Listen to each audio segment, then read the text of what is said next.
good afternoon, good evening. Yeah. Welcome back to Husband and Life Podcast. Yeah. I am Life. My name is Kelechi. I am Husband and I am Standish. How are we today? Good. Feeling all right. I'm feeling all right. You're fresh. Feeling all right. You're smelling like success. Well, babe. thank you very much. You know, I like to smell fresh for you, babes, you know. So you can just, look at me and smell me at the same time. Fine girl. So, Yeah. what's been happening today? What have we done today? I have been looking at social media. Yes, you I'm have. trying to become a social media expert. Yes. And it's not easy, guys. Not easy at all.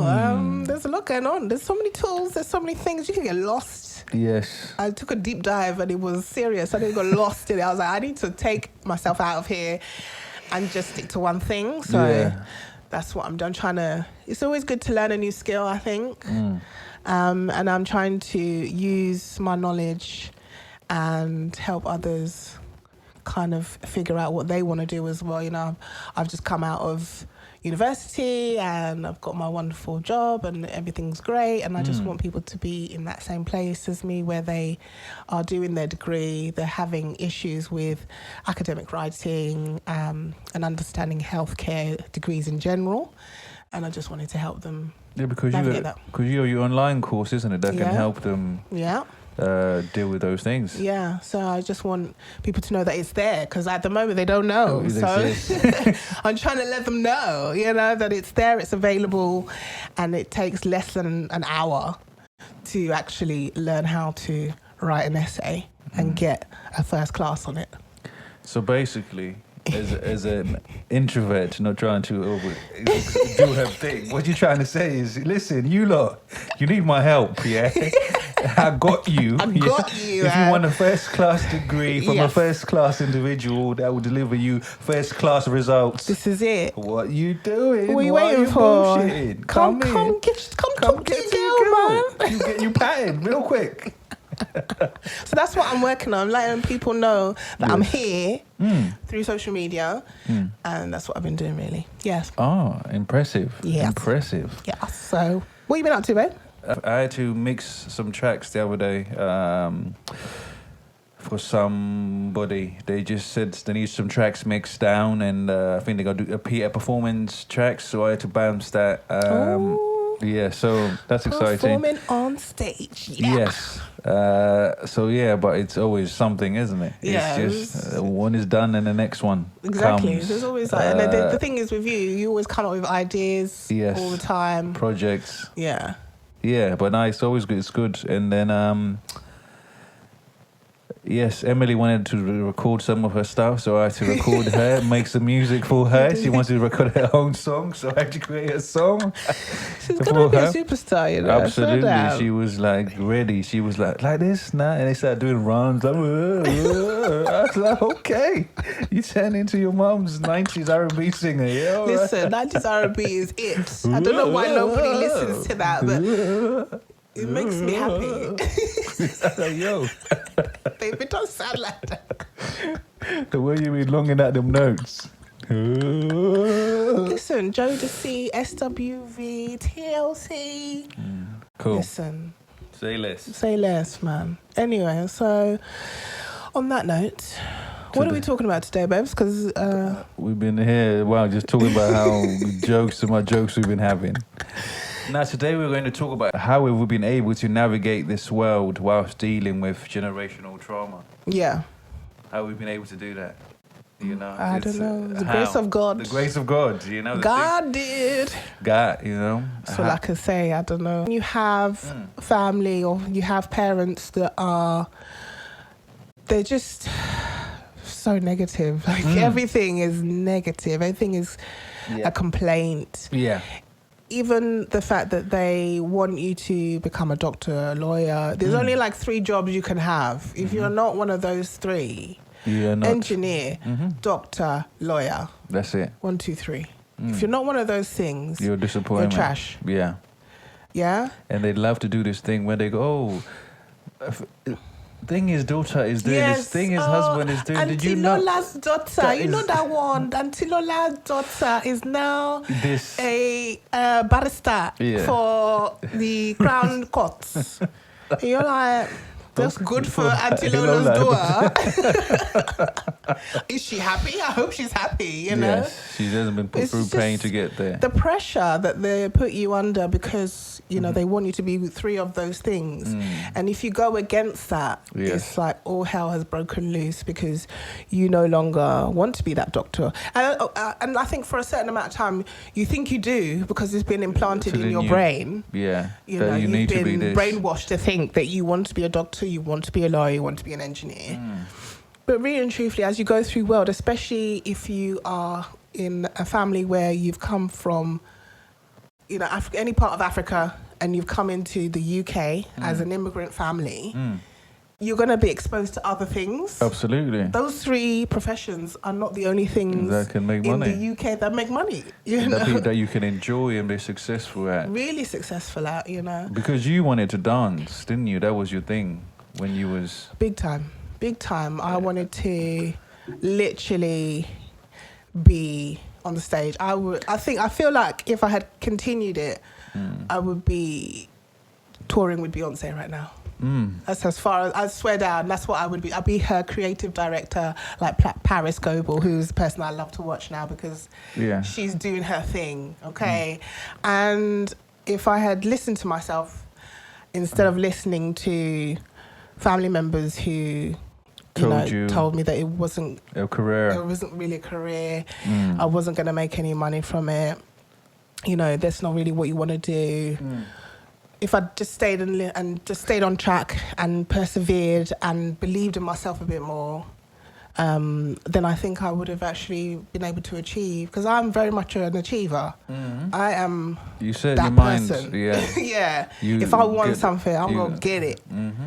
And it doesn't matter how long it takes, what I have to do, who I have to talk to, I'm going to do it. And I believe in myself. So I think if I had that self-belief then, you know, it would be interesting to see where I would have ended up. But then I think about it in terms of like, it's not regretful because I wouldn't have met you, I wouldn't have the life that I have now, I wouldn't have my children.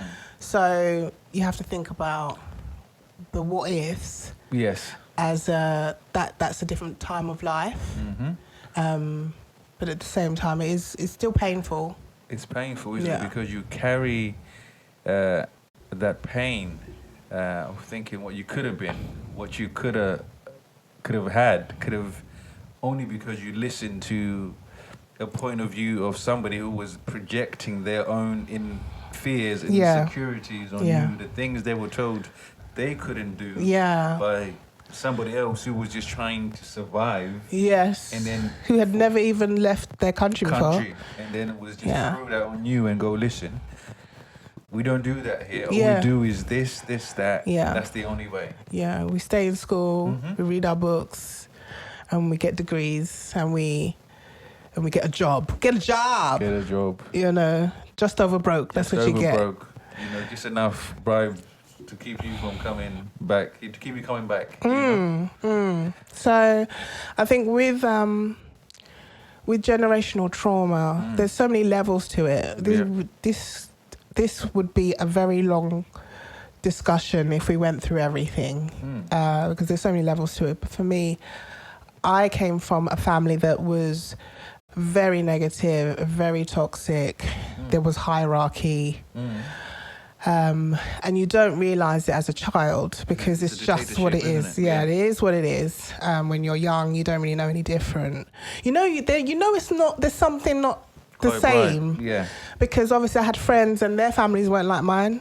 But I just put it down to us being Nigerian, us being from a country that had those same values, those same views, where everybody did the same thing, you know. They call it tradition. They call it tradition. Traditionally, we don't do...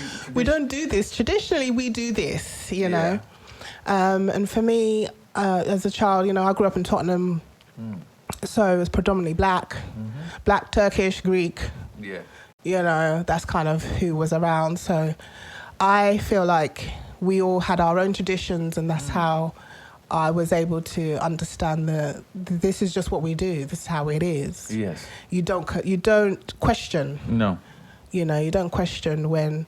My mum was really, she was quite negative. She complained a lot about everything. Nothing was ever good enough. Yeah. I remember a time when I must have been about 15. I think I'd got a job at Safeways. In the summer holidays, I got a job at Safeways. And I was so proud of myself for getting that job because I wasn't supposed to be working. I lied about my age so I could make money. And I managed to like save £100. I was so proud. I had that £100 and I gave it to my mum. And it's because I'd seen my brothers and sisters were giving her money all the time, like trying to help her. So I thought, I'm going to do this. I'm going to give her money. She's going to be so proud of me. Because I never got hugs, kisses. I never got, I'm so proud of you. I never got any of that. And I always felt like because I'm the youngest of 6, I felt like I was overlooked. Nobody paid attention to me. I was very much invisible. So I thought, I'm going to give her £100 from my money that I made from working. Yeah. And I gave it to her, and she said to me, "Is that it?" Was her response. Oof. I can't tell you how painful that was, people. I cannot tell you how painful it is you're working so hard. Because it took a lot to make £100. And if you're 15, at 15, that's quite a lot of money, you know. Oh, yeah. And to work so hard because I wanted to be seen by my mother, and for her to turn around and say to me, "Is that it?" was like proper devastating.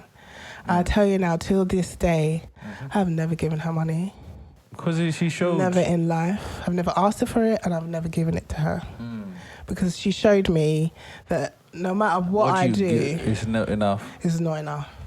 And for that, you just need to understand that you will always be looked at as somebody who is not enough. Yeah. And that's okay. It's taken me a lot of therapy and a lot of time to understand that it's okay that she doesn't think that I'm enough. But for me, I've flipped it and said, I know that I'm enough. I know that I'm enough for my children. I know that I'm enough for my family. And that's really and truthfully all that matters to me. But for years and years, that kind of just ruined whatever relationship we didn't have one anyway. But the relationship I was trying to get from my mother, it really changed the way I saw her. And then I just started noticing everything, all the negative things that she did, it just started coming up, and that's really how it was for me. Yeah, because I think when you're going through those things, you overlook it. Because before you get to that final straw, you're just thinking, "Oh, it's not that deep." That comment, it was just a comment. It was a throwaway comment. Yeah, I mean, if I tried to speak to her about it now, she'd be like, "What are you talking about?" It's not a big deal. It didn't really happen. Yeah, well, I don't remember that. That's what she was saying. Sensitive. Yes. Oh, the gaslighting is unbelievable. So sensitive. The gaslighting is unbelievable. Yeah.